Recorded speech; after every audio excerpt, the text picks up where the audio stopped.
میں آپ سب کی آمد پہ بہت مشکور ہوں۔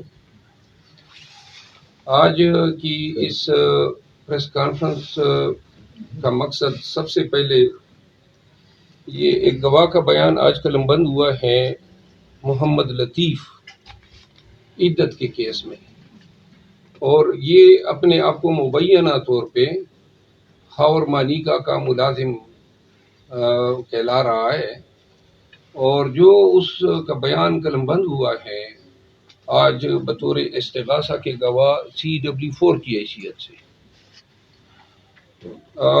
اس بیان نے جو ہیں ہمارے رونگٹے کھڑے کر دیے ہیں، اور ہم اس سوچ پہ مجبور ہو گئے ہیں کہ عدت کیس کے نام پہ جو توہین، جو قذف کا ارتکاب کیا جا رہا ہے، اور جو خان صاحب اور ان کی بیگم صاحبہ کے خلاف کردار کشی کی ایک کمپین جاری ہے، وہ پوری قوم کے لیے ایک المیہ بن چکی ہے، سوال کو جنم دے رہی ہے کہ کیا ہم اتنے اخلاقی پستی میں گر گئے ہیں اور اتنے جو ہیں گراوٹ کا شکار ہو گئے ہیں کہ اب ملک کی مقبول ترین پارٹی کے لیڈر کو عوام کی نظروں میں گرانے کے لیے کوئی چارہ کار نہیں رہا، تو گھر کے نوکروں کو گواہ بنا کے 6 سال بعد آپ ایسے الزامات مرتب کر رہے ہیں جن الزامات کو پاکستان کے معاشرے میں کوئی بھی شخص اپنے گھر میں بچوں کے ساتھ، گھر والوں کے ساتھ بیٹھ کے سن بھی نہیں سکتا ہے۔ آج میں آپ کو سب سے پہلے ان الزامات کی قانونی حیثیت کے بارے میں بتانا چاہتا ہوں۔ اس مقدمے سے پہلے ایک اور مشکوک شخص کو لایا گیا جس کا نام حنیف تھا، اور اس نے انہی گواہان کے بیانات کے بلبوتے پہ، جو مولوی صاحب ہیں اور جو اون چودھری اور ان کے بیانات پہ انہوں نے ایک کیس دائر کیا، اور وہ کیس یہ تھا کہ جو عدت کا پیریڈ ہے یہ مکمل نہیں ہوا تھا اور خان صاحب اور گلشن بی بی کا نکاح ہو گیا۔ اس کیس کی جو نمائش اور تشہیر کی گئی، تھوڑا سا پلیز ذرا خاموش رہیے گا، اپنے موبائل ذرا بند کیجیے گا، جو تشہیر کی گئی میڈیا پہ، الیکٹرانک میڈیا جو ہے اس میں پریوی بنا ہوا ہے خان صاحب کی کردار کشی میں۔ انہوں نے جب وہ کیس چلا، اس کیس کو چلانے کے لیے جب پہلے جج صاحب تھے نصر من اللہ صاحب، تو انہوں نے یہ مقدمہ خارج کر دیا۔ خارج ہونے کے بعد جو ہے نصر من اللہ صاحب سے وہ مقدمہ لے لیا گیا، اور قدرت اللہ صاحب کو جو ہے یہ مقدمہ تفویض کیا گیا۔ آج تک ہمیں اس سوال کا جواب نہیں مل رہا ہے کہ کیا وجہ تھی کہ آپ نے مقدمہ از خود یونیلیٹرلی ٹرانسفر کر دیا، نئے جج کو لگا دیا۔ وہ اس مقدمے میں کرمنل ریویژن ہوتی ہے، اور کرمنل ریویژن اس وقت کے ڈسٹرکٹ اینڈ سیشن جج کے پاس جاتی ہے۔ کرمنل ریویژن جو فوجداری وکلاء ہیں وہ پڑھ لیں کہ کرمنل ریویژن تب تک سنی نہیں جا سکتی ہے جب تک مخالف فریق کو آپ نوٹس نہ کر دیں۔ حیرت کی بات تھی کہ ڈسٹرکٹ اینڈ سیشن جج جو سینئر جوڈیشل آفیسر ہوتا ہے، انہوں نے وہ کرمنل ریویژن ڈیسائیڈ کی، یک طرفہ طور پہ نصر من اللہ صاحب کے اس فیصلے کو کالعدم قرار دیا، کیس واپس بھیجا، لیکن اس دفعہ جب بھیجا تو وہ وہاں پہ نئے جج صاحب براجمان ہو گئے، قدرت اللہ صاحب۔ اس آرڈر کے اگینسٹ میں ہائی کورٹ چلا گیا کہ یہ کس طرح کی کرمنل ریویژن تھی، ہمیں سنا ہی نہیں گیا، نہ کوئی نوٹس دیا گیا، اور جج صاحب اپنے آرڈر میں لکھتے ہیں کہ نوٹس کی ضرورت ہی نہیں ہے، یعنی قانون کے اوپر اپنا قانون بنا رہے ہیں۔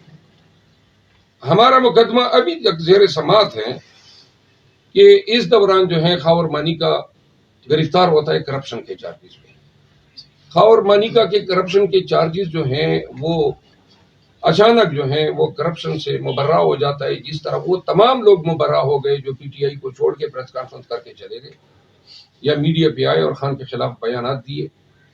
یہ حضرت بھی جو ہیں کرپشن کے چارجز سے مبرہ ہو جاتا ہے، ونڈیکیٹ ہو جاتا ہے۔ البتہ اس کو ایک کرتے ہیں محترم چیف جسٹس آف پاکستان سے کہ وہ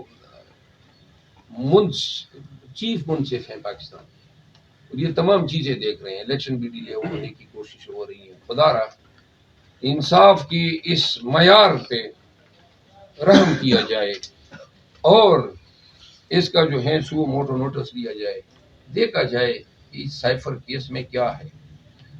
اچھا، آخری بات جو میں آج آپ سے کروں گا وہ ہے پی ٹی آئی کے مستقبل کے حوالے سے.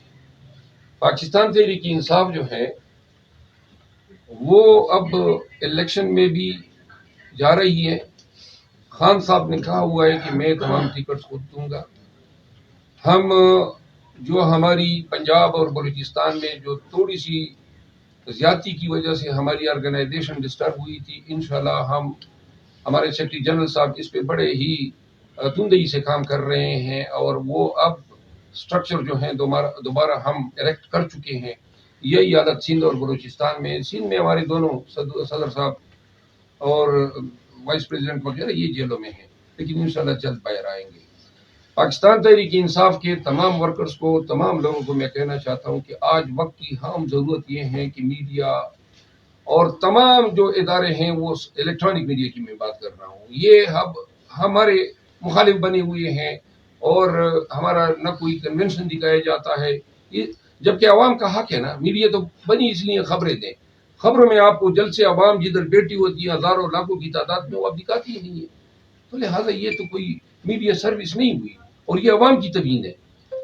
ہم یہ گزارش کرتے ہیں کہ پاکستان تحریک انصاف کے تمام کنونشن، تمام ایکٹیویٹیز، تمام تقاریر، تمام جلسے، یہ پاکستان تحریک انصاف کے ہر ورکر کا فرض ہے کہ سوشل میڈیا پہ اس کو سپریڈ کرے.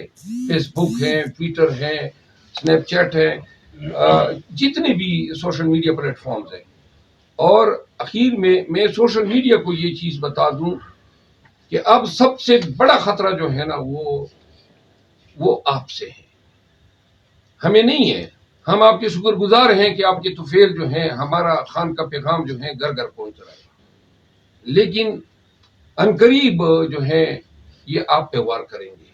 آپ کے لیے جو ہے، یا چونکہ قانون کا ایسا کوئی ہے ہی نہیں، اور ابھی کوئی پارلیمان ہے ہی نہیں کہ کوئی قانون بن سکے، تو غیر قانونی طور پر وہ کریک ڈاؤن کریں گے، اور اس کریک ڈاؤن کے نتیجے میں آپ کی آواز کو دبایا جائے گا. لہذا ہمیشہ جو ہے نا تاریخ اور دنیا دلیروں کے ساتھ ہوتی ہے. ڈٹ جانا ہے آپ نے. ہم آپ کے ساتھ ہیں، آپ کی کیسز بھی لڑیں گے. دیکھیں، وہ آپ کی رزق پہ بھی حملہ کریں گے، کیونکہ آپ کی یہ یوٹیوب چینل چلتے ہیں، آپ کی ولاگ چلتے ہیں، اور یہ آپ کو حق کے کام سے، سچ اور صداقت کے کام سے روکیں گے. جو ڈٹیں گے انشاءاللہ تاریخ میں اپنے لیے نام کمائیں گے. پاکستان تحریک انصاف تمام social media across the country کھڑی رہے گی. ہم آپ کے لیے عدالتوں میں بھی جائیں گے، لیکن حق اور سچ کا ساتھ آپ لوگوں نے نہیں چھوڑنا. اچھا مروت صاحب، پہلے حصے میں جو آپ نے کہا ہے کہ جی عمران خان کا جو ہے وہ بشرا بی بی والا جو کیس بنایا جا رہا ہے، اس میں ماضی میں بھی ہم نے دیکھا ہے کہ خان صاحب کے خلاف عورت کارڈ استعمال کیا گیا ہے، چاہے وہ عائشہ گلالئی ہوں، ریحام خان ہوں، ہاجرہ ہوں، اب منیکا صاحب آ گئے. یہ کون لوگ ہیں جو پلانٹ کر کے لاتے ہیں اس طرح؟ اور کیا خدشہ ہے کہ بشرا بی بی بھی اسی طرح کوئی جو ہے الزام سامنے لائے گی؟ اور سیکنڈ، خان صاحب کا کل ایک خبر سامنے آئی ہے کہ خان صاحب نے کسی صحافی سے یہ بات کی کہ میں اللہ کو گواہ بنا کے کہتا ہوں کہ میں نے بشرا بی بی کو فرسٹ ٹائم نکاح میں دیکھا ہے. اس کی قانونی حیثیت کیا ہوگی؟ قانونی حیثیت کس چیز کی؟ جو خان صاحب نے کہا ہے کہ میں نے بشرا بی بی کو پہلی دفعہ نکاح میں ہی دیکھا تھا. نکاح کے بعد دیکھا؟ جی، نکاح کے بعد دیکھا. تو قانونی حیثیت ہمارے ہاں تو اس طرح ہے نا، یعنی ہماری شریعت میں تو یہی ہے نا کہ جو نامحرم شخص ہوتا ہے اس کو آپ کو پردہ رکھنے کی جو ہے آپ پہ حکم ہے، ہدایت ہے. تو خان صاحب نے تو بڑے سنت اور شریعت کے مطابق بیان دیا ہے. دوسری بات یہ ہے کہ یہ خان صاحب کی جو کردار خوشی ہے، اس کا سلسلہ جو ہے یہ نون نے شروع کیا تھا، پی ایم ایل این نے شروع کیا تھا، اور اس کے لیے بڑے بڑے انہوں نے لوگ ہائر کیے. یہ نون کا ہی تسلسل ہے. یہ اتنی گھٹیا ذہنیت اور اس لیول پہ آنا، یہ ان کے علاوہ کوئی اور ہو ہی نہیں سکتا ہے. تو جتنے بھی کتابیں لکھوائی گئی خان کے خلاف، کیا کیا حد انہوں نے